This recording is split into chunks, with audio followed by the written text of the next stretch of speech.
And welcome into KC Sports Tonight, sponsored by McDonald's, with Neal Jones joining the program. Folks, you're used to seeing Gabe Swartz here, but Neal, you're taking Gabe's spot. How does that feel to sit in his chair? He would do a significantly better job than me. You know what I'm doing? I'm on my phone trying to figure out what Missouri's record is in basketball. I have yet. Last night I watched a little bit because I was anchoring. I watched a little bit of the Kansas meltdown or beat down or whatever you want to call it up in Omaha against Creighton. That's the first college basketball I've watched. I hate the fact that they start in November. I agree.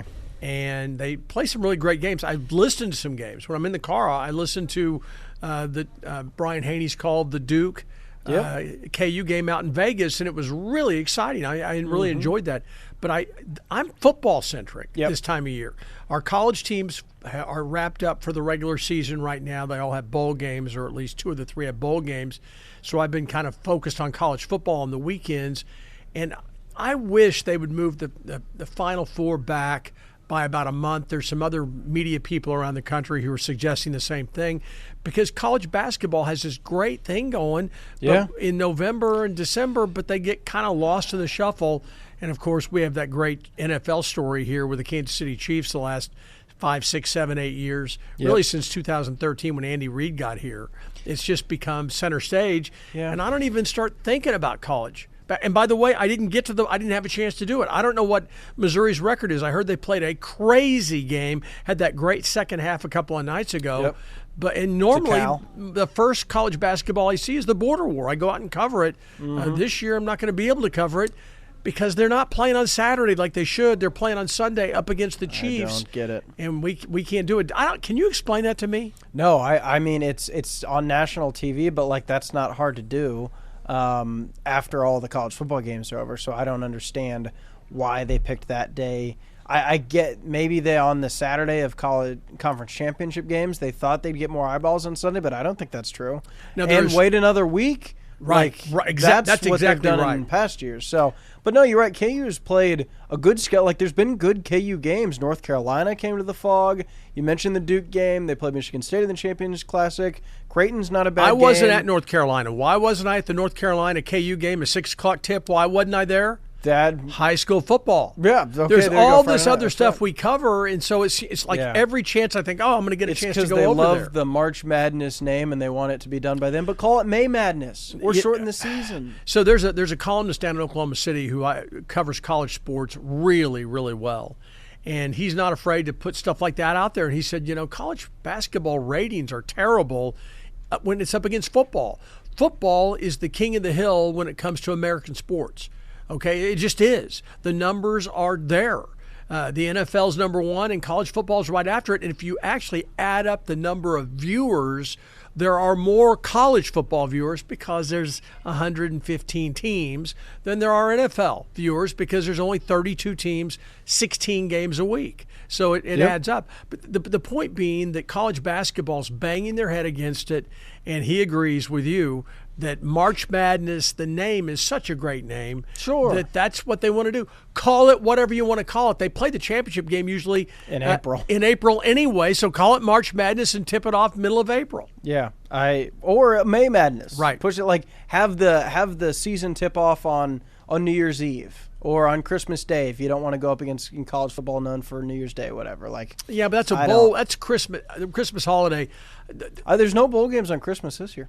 No, but I mean that week is a big bowl week for everybody. The lesser bowl games, the kind of bowl games that your alma mater and my alma mater will be playing in this year because they weren't very good. But I mean, I don't put your alma mater and my alma mater in the same sentence. That Mizzou blew out Oklahoma this year, Neal. Don't you remember that game? What's that? It came down to a fluke ending? Oh, I'm sorry. Okay. Let's be honest. They would have blown out Oklahoma if they'd had Brady Cook, their quarterback, healthy. And I wish he had been healthy against Alabama. Maybe they have a little more of a chance down there. Yeah. I got to go over and cover senior day over at the University of Missouri. Yeah, in the snow. It was very, really cold. It was hard to get there. I thought they had a great crowd given the weather conditions and the fact that it was on. That was a great environment. It was on the cable network, so you could get it most places over there. And yet they wanted to go out there. I wonder how we will look back on this team, and I suspect from my standpoint, I was not at the Oklahoma game. Had I been there, I would have probably remembered that finish because it was so unbelievable. But that's what I'll remember is the great finishes against teams that really weren't really that well respected. They beat Arkansas on a great 30-yard touchdown run and a 2-point conversion, then kind of held on for dear life at the very end last week. Before that, they had to go to double overtime to beat Vanderbilt. We didn't know Vanderbilt was a good football team then. We found out they were a good football team, and they also kind of had a tight squeeze the second half against Boston College, if you can believe that, although I thought the Auburn game where Brady Cook went to the hospital, they had to come back and had a double-digit comeback and win that in the final minute and a half. You were at that game. Yeah, that was unbelievable. So that's what I'm saying is I think I will not remember this as being a great Tiger team. What I will remember is that Theo Weiss had a great senior year. Brady Cook showed his mettle. I mean, how tough has he been to fight through these injuries? This was not a pretty year for him. And by the way, when you go to a college game and then you go to a Chiefs game or an NFL game, you're like, they're not even playing football in the NFL. You can't even look at a quarterback. You look at in college football, that game K-State versus Missouri last year, Will Howard going toe-to-toe with Brady Cook. Both guys got smash mouth. They both got hit in the mouth multiple times. It is football. You know what I mean? And I enjoy it. It's fun to watch. But I don't know that I'll remember this as a great Missouri team. Maybe they're probably better than I remember them. They just didn't blow people out. And their at-bats against really, really good competition on the road, they had problems. A&M just blew them out. A&M can do that to people down there in that stadium. They can get people down, and they are talented physically usually, and sometimes they can get it going, and that's what happened to Mizzou. Yeah. The Alabama game I thought was much more a situation where their quarterback got hurt, and they were unable to compete after that. That was a close game until the end of the second quarter, and then it snowballed. Neal, I think you're accurate. The one thing I'll add in that is there is still a degree of what could have been with Mizzou in the sense that the only game that doesn't fit the narrative of close wins against good teams and blowout against the other two is at South Carolina in one of I think would have been the greatest comeback of the season, where they were down double digits, they come back, take the lead, then South Carolina takes the lead in the fourth quarter, then on 4th and 5 in the last minute, down 5 points, Brady Cook throws a 30-yard touchdown to Luther Burden, one-handed catch, makes a man miss, touchdown. And Neal, if Mizzou plays defense for 1 minute, and not just like if they don't let up a touchdown in that final minute, they are 10-2, and they are in they probably have the last spot of the college football playoff. Okay, because they're a 10-2 team. Now, is Mizzou one of the best 12 teams in the country? I don't think so, but they could have had one of the top 12 resumes based on a 10-2 record in the SEC, despite not having strong victories. But when you're 10-2, you can see just like Indiana. But then they would have had a win at South Carolina, which is not a world beater. But you do that on the road. Would have been better. Yeah, I think people in the SEC understood that South Carolina was a really talented team. Sure, and they were a dangerous team. I think they look at them better now because of that win over Mizzou. Had they lost to Mizzou, they'd have 4 losses, and so they would have dropped out of the top 25. But still, that would have been a great win. I think they get in. And so that, to me, Neal, is what could have been just as last year if we had the college football playoff, Mizzou absolutely would have been in. The year before that, if we had the college football playoff, Kansas State would have absolutely been in. There's no question. And so it's another season of thinking that, hey, we had a good local school, but that just missed out on the ultimate prize. But it's still been a really fun college football season. I know, Neal, and folks, if you're watching this, I know the headline. We'll get to the Chiefs. We'll get to the other schools. But more broad, Neal, because you and I both just love college football. Before the season, you were a little worried about, hey, maybe this new format takes away some of the love for the regular season. I don't think it did. I think it absolutely does. It kept more teams alive, and it allowed a loss to not end your season, and that in turn kept teams alive. No, it gives and takes. It gives you more teams that are alive and even going into these championship games. You've got some underdogs going, hey, we win, we're in. Yeah. Because we'll be the conference champion. I mean, there is no question but that it gives college football fans a lot. But what it takes away is, you had Georgia that went into Austin, Texas and beat Texas. Mm-hmm. Now, Texas might have been able to make it in as a one-loss team based on the rest of their schedule. They didn't play the hardest schedule nationally, but they went and they won at Michigan, right? They trounced Texas A&M. And they beat Texas A&M at Texas A&M. Yeah. So that maybe they survived because they had enough other big wins.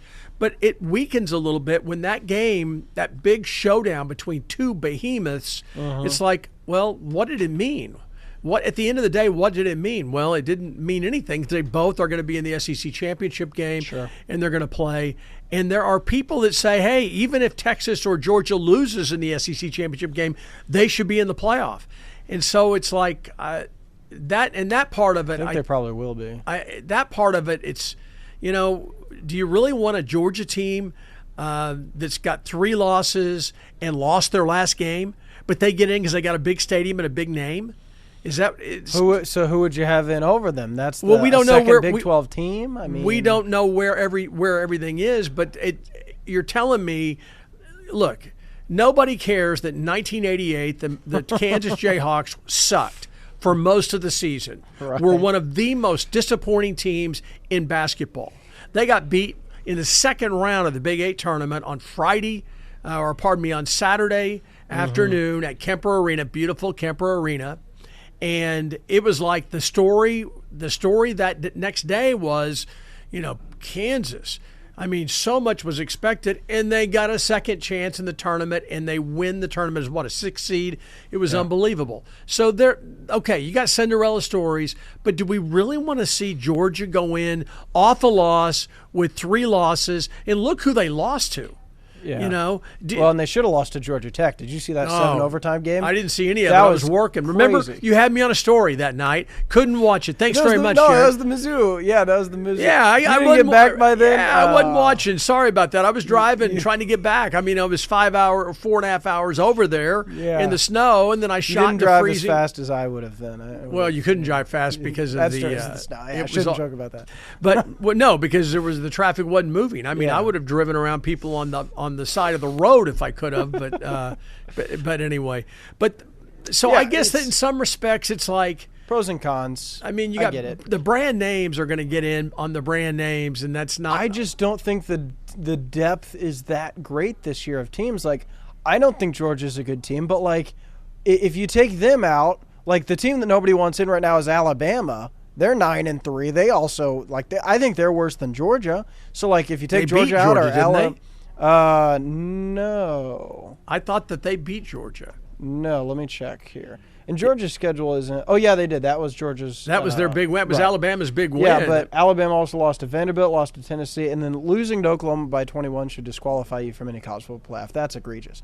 Well, they did it on national television, I know. and they're still getting votes. But here's the deal. But it's like, I don't think Alabama should really get in, but they probably but I don't know who. I thought they should have had all the conference champions get in, and then two at large schools, and then it's still a very exclusive thing, and it means something to be in.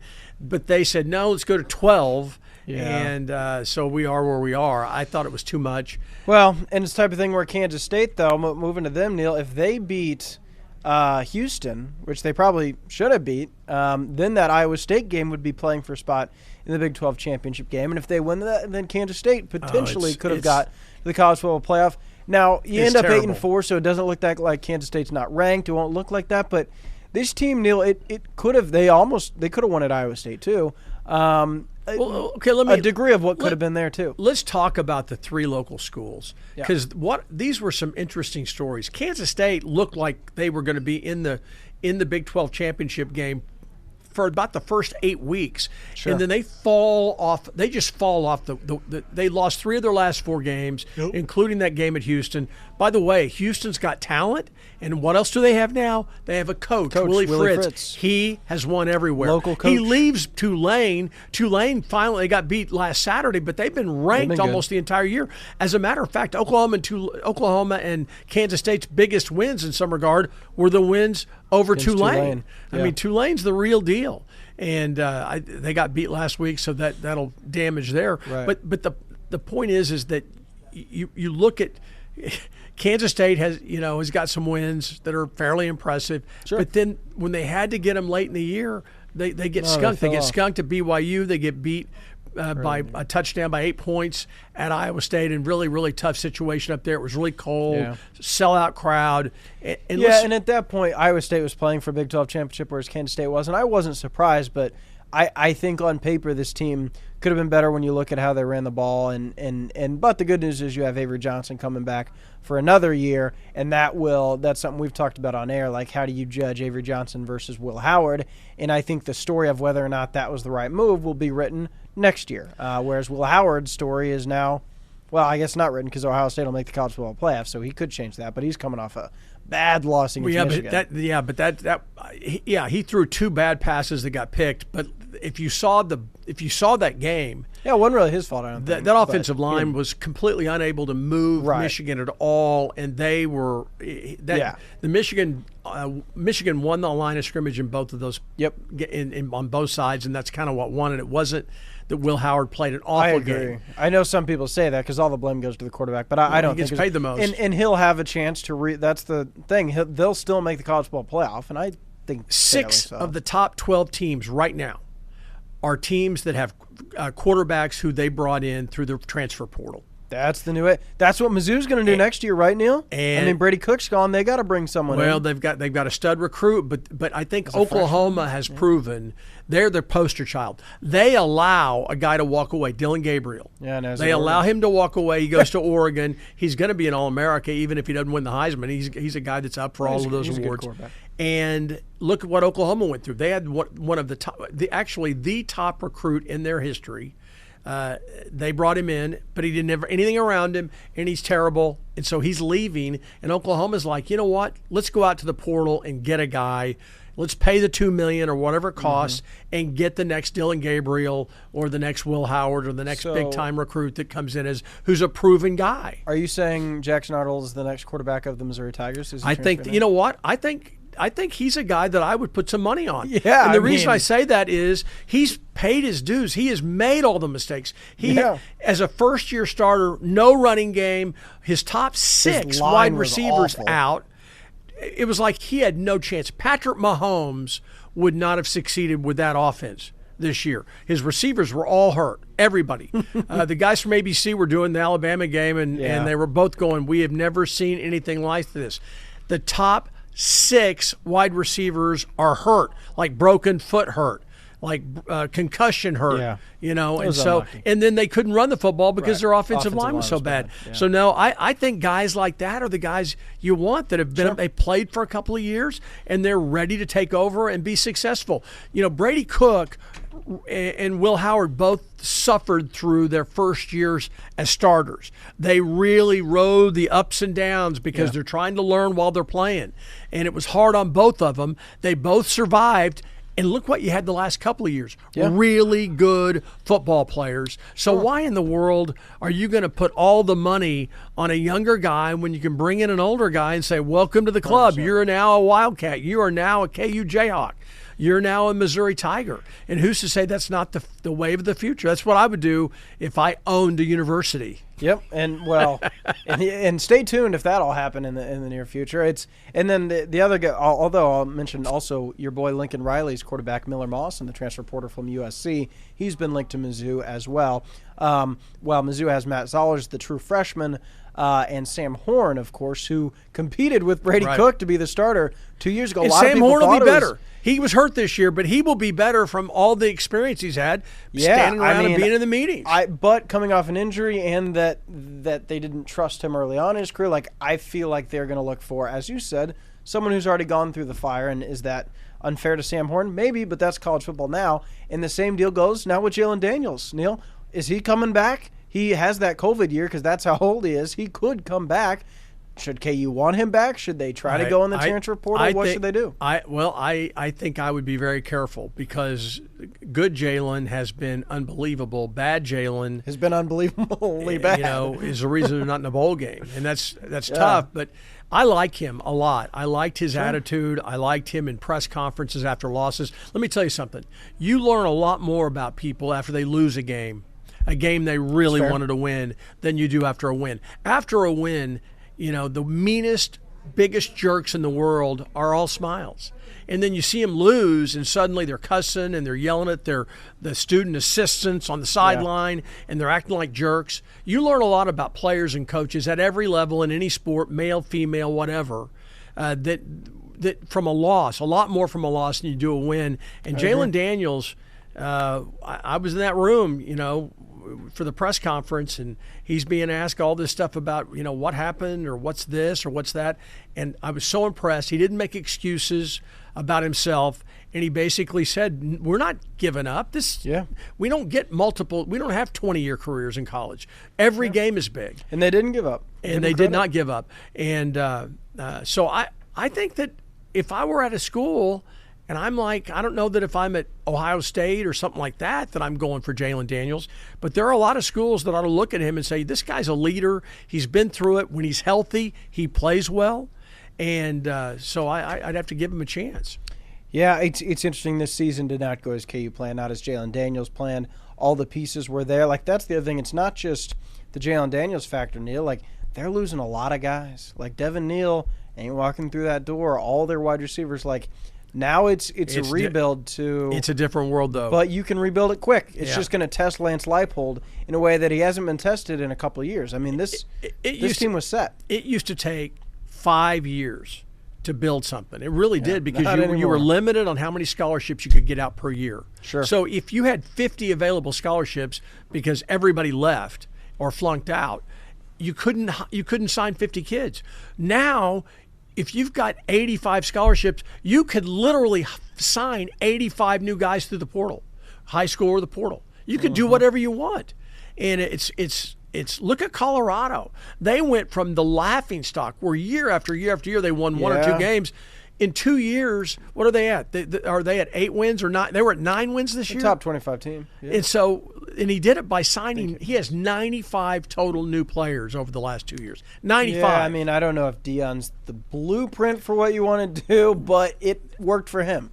So others can. If you're, it's like Bill Self said. Bill Self said, if we lose a player, a recruit to Texas, because Texas signed some kid that they were recruiting down in Dallas or something, and so at the next press luncheon, someone said, Coach, how bad do you – this is while we're eating. This is not on camera. Coach, how bad do you feel about Texas getting that guy? He goes, that's all right. They're going to get their guys. Sure. He said, we're going to get our guys.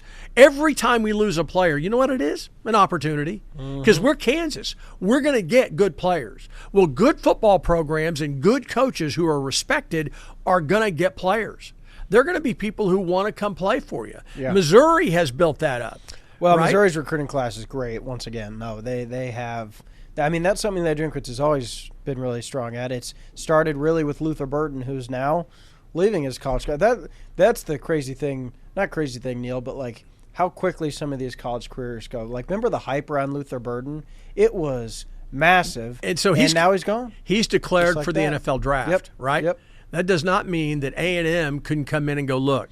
Right. As a rookie in the NFL, this is how much money you can make, because there's a salary cap on rookies. That's something I brought We up ain't got a salary cap. Yeah. We don't have a salary cap. I think he's done at it at Mizzou, but I said there's a small chance that a major player could come in, because Luther Burton did not have the final year that he probably wanted.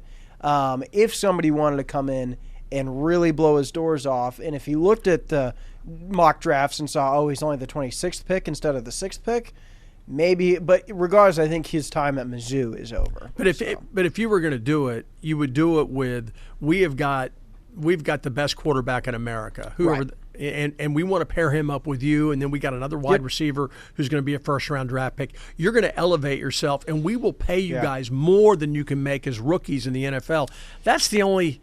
That's the only caveat. I don't think that'll happen. No, I don't think so either. I think but it's a fair point. So, well, he went to Mizzou because it was the best business opportunity for him. So he's a guy that's thinking about that out, and to make it cool to go to Mizzou and show that St. Louis kids can go to Mizzou and be successful and really, change the program, because the two most iconic players of the Drinkwitz era so far, Brady Cook and Luther Burden. Well, and they both benefited by each other. What about you're forgetting Jeremy Macklin? No, most iconic Mizzou players of the Drinkwitz era. Okay, yeah. Jeremy Macklin's better. I'm just saying, I thought that he did a lot for Mizzou in St. Louis. Yes. And the guy that they wanted so bad, and they thought it came down to them in Ohio State, was Ezekiel Elliott from the And I think that was a guy. I've never seen Gary Pinkel.